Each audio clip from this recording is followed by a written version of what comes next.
വയനാടിൻ്റെ വിവിധ പ്രദേശങ്ങളിൽ ഭൂമിക്കടിയിൽ പ്രകമ്പനം. വയനാട് പൊഴുതനയിലും കുറിച്യാർമലയിലും ആറാം വയൽ, മേൽമുറി, പിണങ്ങോട് എന്നിവിടങ്ങളിലുമാണ് പ്രകമ്പനം അനുഭവപ്പെട്ടത്. വീടുകൾ കുലുങ്ങിയതായി നാട്ടുകാർ പറയുന്നു. സമീപത്തെ സ്കൂളുകൾക്ക് അവധി നൽകി. അതേസമയം ഭൂചലനമല്ലെന്നും ഭയപ്പെടേണ്ട സാഹചര്യമില്ലെന്നും സംസ്ഥാന ദുരന്ത നിവാരണ അതോറിറ്റി അറിയിച്ചിട്ടുണ്ട്. കോഴിക്കോടും ചെറിയ തോതിൽ പ്രകമ്പനമുണ്ടായി എന്നുള്ള വാർത്തകൾ പുറത്തു വരുന്നു. കോഴിക്കോട്ടെ പ്രകമ്പനത്തിൻ്റെ വിശദാംശങ്ങളുമായി ലതീഷ് ചേരുന്നു. ലതീഷ്, കോഴിക്കോട് ഏത് പ്രദേശത്തൊക്കെയാണ് ഈ പ്രകമ്പനം അനുഭവപ്പെട്ടത്? അതിൻ്റെ തോത്, അതിൻ്റെ ഒരു ഡെൻസിറ്റി എങ്ങനെയായിരുന്നു?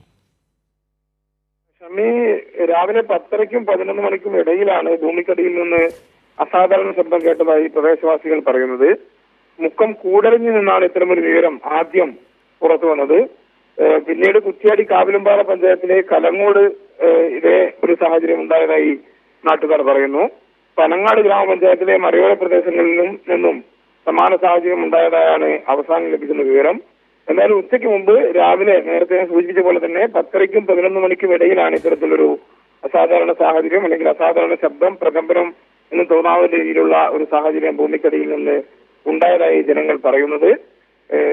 മുൻകരുതൽ എന്നുള്ള നിലയിൽ ചില നടപടികൾ സ്വീകരിക്കുന്നത് അടക്കമുള്ള കാര്യങ്ങളിലേക്ക് അധികൃതർ പോയിട്ടുണ്ട്. റവന്യൂ, ജിയോളജി വകുപ്പ് ഉദ്യോഗസ്ഥർ ഇത്തരം സ്ഥലങ്ങൾ ഇതിനകം സന്ദർശിച്ചു. ആശങ്കപ്പെടേണ്ട സാഹചര്യമില്ലെന്നും എന്നാൽ എന്തെങ്കിലും അടിയന്തര സാഹചര്യം ഇതേപോലെ ഉണ്ടാവുകയാണെങ്കിൽ, ജനങ്ങളെ മാറ്റിപ്പാർപ്പിക്കേണ്ട സാഹചര്യം അടക്കം ഉണ്ടാവുകയാണെങ്കിൽ അത്തരം നടപടികളിലേക്ക് തദ്ദേശ സ്വയംഭരണ സ്ഥാപനങ്ങൾ നീങ്ങുമെന്നുമാണ് നമുക്ക് മനസ്സിലാക്കാൻ വേണ്ടി കഴിയുന്നത്. എന്തായാലും കഴിഞ്ഞ ഒരു 4 മണിക്കൂറായി പിന്നീട് ഇത്തരത്തിൽ എന്തെങ്കിലും തുടർ ചലനങ്ങളോ തുടർ ശബ്ദങ്ങളോ ഒന്നും ഉണ്ടായതായി ഈ പ്രദേശങ്ങളിൽ നിന്നൊന്നും വിവരവും ലഭിച്ചിട്ടില്ല. ഷമി, ലതീഷെ, നമുക്ക് അറിയേണ്ടത് ഇത് എത്ര ദൂരം, എത്ര പ്രദേശങ്ങളിൽ, അതായത് ഇതിൻ്റെ ഒരു ഏരിയ എത്ര കിലോമീറ്റർ വരും? അതായത് നമുക്കറിയാം വയനാട്ടിൽ വലിയ തോതിലുള്ള ശബ്ദം കേട്ടതായി ഉള്ള വാർത്തകൾ പുറത്തു വരുന്നുണ്ട്. ആൾക്കാർ തന്നെ പറയുന്നുണ്ട്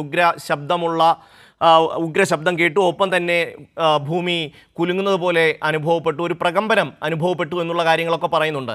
അപ്പോൾ ഇതിൻ്റെ ഒരു ഡെൻസിറ്റി കോഴിക്കോട് ജില്ലയിൽ എത്ര ദൂരം അനുഭവപ്പെട്ടു, എങ്ങനെയാണ് അതിൻ്റെ ഒരു തോത് എന്നൊക്കെ അറിയാൻ കഴിയുന്നുണ്ടോ? ഇത്തരം കാര്യങ്ങളിലൊന്നും ഔദ്യോഗിക സ്ഥിരീകരണം വന്നിട്ടില്ല. ഭൂമികുലുക്കമല്ല എന്നുള്ള രീതിയിലുള്ള ഭൂമികുലുക്കമല്ല എന്ന കാര്യം സ്ഥിരീകരിക്കുന്നുണ്ട്. എന്നാൽ ഇത്തരത്തിൽ അസാധാരണ ശബ്ദം കേട്ടതായുള്ള നാട്ടുകാരുടെ വിവരത്തെ അധികൃതർ വില കുറച്ച് കാണുന്നുമില്ല. അതുകൊണ്ട് തന്നെയാണ് റവന്യൂ, ജിയോളജി വിഭാഗം ഉദ്യോഗസ്ഥർ സ്ഥലം സന്ദർശിക്കുന്ന സാഹചര്യം ഉണ്ടായത്. ഈ പ്രദേശങ്ങളെല്ലാം ഞാൻ നേരത്തെ പറഞ്ഞ കുറ്റ്യാടി കാവിലുംപാറ എന്ന് പറയുന്നത് കുറ്റ്യാടി ചുരത്തോട് ചേർന്ന പ്രദേശമാണ്. കൂടരഞ്ഞി എന്ന് പറയുന്നത് താമരശ്ശേരി ചുരത്തിനോട് താഴ്വാരത്ത് വരുന്ന ഒരു പ്രദേശമാണ്. പനങ്ങാടും അതേപോലെ തന്നെ ഇത്തരത്തിൽ വയനാടിനോട് ചേർന്ന് നിൽക്കുന്ന പ്രദേശം തന്നെയാണ്. ഇതെല്ലാം ഈ വയനാട്ടിലെ ഭൂകമ്പം വയനാട്ടിലെ ഈ പ്രകൃതി ദുരന്തം ഉണ്ടായ അല്ലെങ്കിൽ ഉരുൾപൊട്ടൽ ഉണ്ടായ പ്രദേശത്ത് നിന്ന് ഒരു 60-70 കിലോമീറ്റർ ചുറ്റളവിൽ വരുന്ന പ്രദേശങ്ങളാണ് എന്നുള്ളതാണ്. വയനാട്ടിലും കോഴിക്കോട്ടുമെല്ലാം ഏകദേശം ഒരേ സമയത്ത് ആളുകൾക്ക് ഇത്തരത്തിലുള്ള ഒരു അനുഭവം ഉണ്ടായി എന്ന് പറയുന്നത്. അതുകൊണ്ട് തന്നെയാണ് തുടക്കത്തിലൊരു ആശങ്ക ജനങ്ങളുടെ ഭാഗത്തുനിന്നും ഉണ്ടായിരുന്നു. എന്നാൽ പിന്നീട് തുടർ ശബ്ദങ്ങളോ തുടർ ചലനങ്ങളോ ആ രീതിയിലൊന്നും ഈ പ്രദേശങ്ങളിലൊന്നും കോഴിക്കോട് ജില്ലയിൽ റിപ്പോർട്ട് ചെയ്യപ്പെട്ട സ്ഥലങ്ങളിലൊന്നും ഉണ്ടായിട്ടില്ല എന്നത് ആശ്വാസമാണ്. ആ നിലയിൽ ആളുകൾ തുടക്കത്തിലുണ്ടായ പരിഭ്രാന്തി പിന്നീട് മാറി ആളുകൾ വീടുകളിലേക്ക് തന്നെ മടങ്ങുന്ന സാഹചര്യമാണ് കോഴിക്കോട് ജില്ലയിൽ ഉണ്ടായത്. ആരെയും മാറ്റിപ്പാർപ്പിക്കുകയോ സുരക്ഷിത സ്ഥാനങ്ങളിലേക്ക് മാറ്റേണ്ട സാഹചര്യമോ കോഴിക്കോട് ജില്ലയിൽ നിലവിലുണ്ടായിട്ടില്ല. തുടർന്നും ഇത്തരം സാഹചര്യങ്ങൾ ഈ പ്രദേശങ്ങളിൽ തന്നെ ഉണ്ടാവുകയാണെങ്കിൽ ആളുകൾ മാറേണ്ടി വരും എന്നുള്ള ഒരു അറിയിപ്പാണ് ഇപ്പോൾ തദ്ദേശ സ്ഥാപനങ്ങൾ ഈ പ്രദേശങ്ങളിലെത്തി ജനങ്ങളുമായി സംസാരിച്ചതിന്റെ ഭാഗമായി അവർക്ക് കൈമാറിയ വിവരം.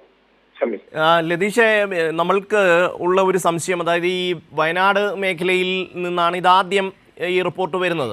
അപ്പോൾ തന്നെ സ്വാഭാവികമായിട്ടും ഈ വലിയൊരു ഭൂചലനത്തിൻ്റെ വാർത്ത വരുന്നു, അല്ലെങ്കിൽ ഈ ഒരു പ്രകമ്പനത്തിൻ്റെ വാർത്ത വരുമ്പോൾ കഴിഞ്ഞ 10 ദിവസം മുമ്പുണ്ടായിട്ടുള്ള ആ ഉരുൾപൊട്ടലിൻ്റെ ഭീതിയിൽ നിൽക്കുന്ന മനുഷ്യരെ സംബന്ധിച്ചിടത്തോളം അങ്ങേയറ്റം ആശങ്കയുണ്ടാക്കുന്ന ഒരു സാഹചര്യമാണ്. എന്നാൽ കുറച്ച് കഴിഞ്ഞപ്പോൾ തന്നെ ഡിസാസ്റ്റർ മാനേജ്മെൻറ്റിൻ്റെ വിശദീകരണം വന്നു. ഇത് ഭൂചലനമോ അല്ലെങ്കിൽ ആ രീതിയിലുള്ള ഒരു സംഭവവുമല്ല എന്നുള്ളതിനെ സംബന്ധിച്ചൊരു വ്യക്തത വന്നിട്ടുണ്ട്. ആരും ഭയക്കേണ്ട കാര്യമില്ല എന്നും പറയുന്നുണ്ട്. പക്ഷേ ഇതുമായി ബന്ധപ്പെട്ട് നമുക്ക് ലഭിക്കുന്ന വിവരങ്ങളനുസരിച്ച് അമ്പലവയൽ അടക്കമുള്ള ഭാഗങ്ങളിൽ വലിയ ശബ്ദമാണ് ഉണ്ടായത്, വലിയ ഉഗ്ര ശബ്ദമാണ് ഉണ്ടായത് എന്നുള്ള വിവരമാണ് നാട്ടുകാരിൽ നിന്ന് ലഭിക്കുന്നത്. ഒപ്പം തന്നെ ഭൂമിയിൽ ഒരു വലിയ പ്രകമ്പനം ഉണ്ടായി എന്നുള്ള കാര്യവും നാട്ടുകാർ സാക്ഷ്യപ്പെടുത്തുന്നുണ്ട്. അതേസമയം തന്നെ വയനാട് ജില്ലയിലെ മറ്റ് ചില ഭാഗങ്ങളിൽ നേരിയ തോതിലുള്ള ശബ്ദമാണ് നാട്ടുകാർക്ക് അനുഭവപ്പെടാനായത്. ഒപ്പം തന്നെ കാര്യമായ ഒരു പ്രകമ്പനം അവിടെ അനുഭവപ്പെട്ടതുമില്ല. അപ്പോൾ പല മേഖലയിലും പല രീതിയിലാണ് ഇതിൻ്റെ ഒരു വേവ് ലെങ്ത് ഉണ്ടാകുന്നത്. അതുകൊണ്ട് തന്നെ നമുക്ക് ഈ കോഴിക്കോട് മേഖലയെ സംബന്ധിച്ച് പറയുകയാണെങ്കിൽ ഈ വലിയ ഒരു ശബ്ദം കേട്ടതായിട്ട് അവിടെ നിന്നുള്ള റിപ്പോർട്ടുകൾ വരുന്നുണ്ടോ? ഈ ജനൽ ചില്ല പൊട്ടി എന്നൊക്കെ പറയുന്ന സംഭവങ്ങൾ കോഴിക്കോട് ജില്ലയിൽ ഉണ്ടായിട്ടുണ്ടോ? ജലച്ചില്ലുകൾ പൊട്ടുന്നടക്കമുള്ള അങ്ങനെയുള്ള സംഭവങ്ങളൊന്നും ഉണ്ടായിട്ടില്ല. കൂടരഞ്ഞിയിലാണ് കോഴിക്കോട് ജില്ല ആദ്യം തന്നെ ഈ വിവരം പുറത്തു വരുന്നത്.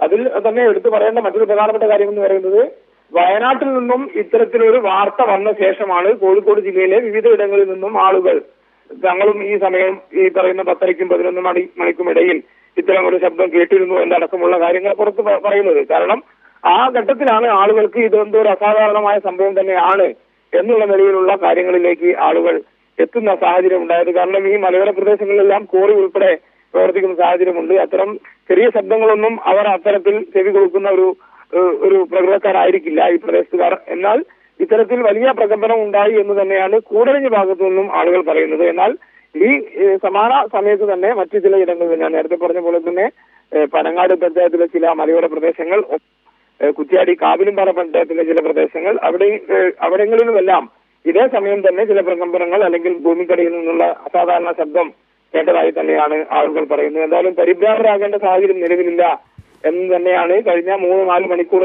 ഈ സംഭവം നടന്നു എന്ന് പറയുന്നതിന് ശേഷം ഇപ്പോൾ ഏകദേശം 4 മണിക്കൂറിലധികം കഴിഞ്ഞു.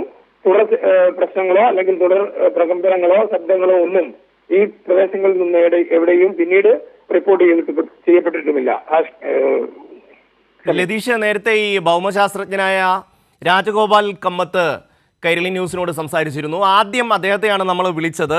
ഈ ഔദ്യോഗിക വിശദീകരണങ്ങളൊക്കെ വരുന്നതിന് മുമ്പ് തന്നെ അദ്ദേഹത്തെ നമ്മൾ വിളിച്ചിരുന്നു. അപ്പോൾ അദ്ദേഹം പറഞ്ഞൊരു കാര്യം, ഇത് ഒരു കാരണവശാലും ഭൂചലനമോ ഭൂകമ്പമോ അത്തരത്തിൽപ്പെടുന്ന ഒന്നുമല്ല. നേരത്തെ ഉണ്ടായിട്ടുള്ള ആ ഒരു ഉരുൾപൊട്ടലിൻ്റെ ഭാഗമായിട്ട് ഈ ഭൂമിയിലുണ്ടായ ഒരു കറക്ഷൻ പ്രോസസ്സാണ് ഉണ്ടായിട്ടുള്ളത് എന്നാണ് അദ്ദേഹം പറഞ്ഞിട്ടുള്ളത്. വലിയ തോതിൽ എനർജി ഉൽപ്പാദിപ്പിക്കപ്പെട്ടു ഈ ഉരുൾപൊട്ടലിൻ്റെ സമയത്ത്. അത് കൃത്യമായിട്ട് അതിൻ്റെ ഒരു എനർജി ഇക്വിലിബ്രിയം നിലനിർത്തുക എന്ന് പറയുന്ന ഒരു സംഭവമാണ് എന്നുള്ളതാണ് അദ്ദേഹത്തിൻ്റെ ഒരു അനുഭവം വെച്ച് അദ്ദേഹം പറഞ്ഞിട്ടുള്ളത്. അതേസമയം തന്നെ ഈ കുലുക്കമുണ്ടായ അല്ലെങ്കിൽ ഈ പ്രകമ്പനമുണ്ടായ സ്ഥലത്തെ സംബന്ധിച്ച് വളരെ കൃത്യമായ ഒരു പഠനം ബന്ധപ്പെട്ട വകുപ്പുകൾ ശാസ്ത്രീയമായ പഠനം നടത്തണം.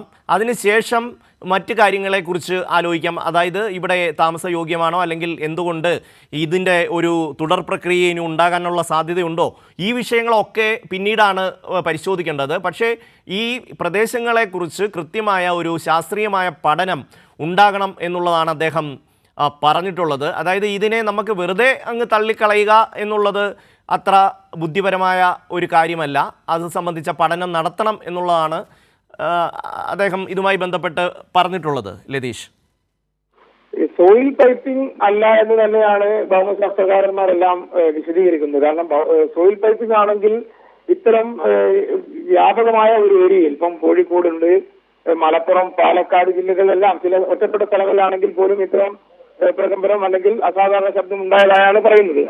അപ്പോൾ ഇത്തരം ഒരേ സമയം ഇത്രയും കൂടുതൽ പ്രദേശങ്ങളിൽ സോയിൽ പൈപ്പിംഗ് പോലുള്ള ഒരു പ്രതിഭാസം ഉണ്ടാകാനുള്ള സാധ്യത ഭൗമശാസ്ത്രജ്ഞന്മാർ തള്ളിക്കളയുന്നുണ്ട്. ഇത് നേരത്തെ രാജഗോപാൽ കമ്മത്തെല്ലാം പറഞ്ഞതുപോലെ തന്നെ ഈ കഴിഞ്ഞ ദിവസം ഉണ്ടായ ഒരു 10 ദിവസം മുമ്പുണ്ടായ വയനാട്ടിലെ ഉരുൾപൊട്ടൽ എന്ന് പറയുന്നത് ഭൂമിക്ക് വലിയ ആഘാതം ഏൽപ്പിച്ചിട്ടുണ്ട്. അതിന്റെ ഒരു ഇക്വിലിബ്രിയം നിലനിർത്തുന്നതിന്റെ ഭാഗമായുള്ള ഒരു പ്രവർത്തനം ഭൂമി സ്വയം എന്നുള്ള നിലയ്ക്ക് ചെയ്തതാവാം, അല്ലെ ആ നിലയിലുള്ള ഒരു പ്രവർത്തനം നടന്നതാവാം എന്നുള്ളൊരു അനുമാനത്തിലേക്കാണ് പ്രാഥമികമായി ഇപ്പോൾ ഭൗമശാസ്ത്രകാരന്മാർ എത്തുന്നത്. എന്നാൽ ഷമി നേരത്തെ സൂചിപ്പിച്ച പോലെ തന്നെ ഇത് തള്ളിക്കളയുന്നതിന് പകരം ഇത്തരം പ്രതിഭാസങ്ങൾ ഉണ്ടായ സ്ഥലങ്ങളിൽ കൂടുതൽ പരിശോധന നടത്തേണ്ടതുണ്ട്. ആ പരിശോധനയുടെ പ്രാധാന്യം അവർ എടുത്തു പറയുന്നുമുണ്ട്. എന്തായാലും ആളുകൾ പരിഭ്രാന്തരാകേണ്ടതില്ല എന്നുള്ള സാഹചര്യത്തിലേക്ക് നിലവിൽ പോയിട്ടുണ്ട് എന്ന് തന്നെ പറയാം. കാരണം ഞാൻ നേരത്തെ സൂചിപ്പിച്ച പോലെ തന്നെ 10:30ക്കും 11 മണിക്കും ഇടയിലാണ് ഈ ഒരു സംഭവം പല സ്ഥലത്തും ഒരേ സമയം തന്നെ ഉണ്ടായതായി റിപ്പോർട്ട് വന്നത്. അതിനുശേഷം തുടർ ഏതെങ്കിലും തരത്തിലുള്ള ശബ്ദമോ അല്ലെങ്കിൽ പ്രകമ്പനങ്ങളോ ഒന്നും ഈ പ്രദേശങ്ങളിൽ നിന്നോ മറ്റു പ്രദേശങ്ങളിൽ നിന്നോ ഇതുവരെ പുറത്തു വന്നിട്ടില്ല അല്ലെങ്കിൽ ഉണ്ടായിട്ടില്ല എന്ന് തന്നെയാണ് ജനങ്ങളുടെ പ്രതികരണത്തിൽ നിന്ന് നമുക്ക് മനസ്സിലാക്കാൻ കഴിയുന്നത്. ഷമി.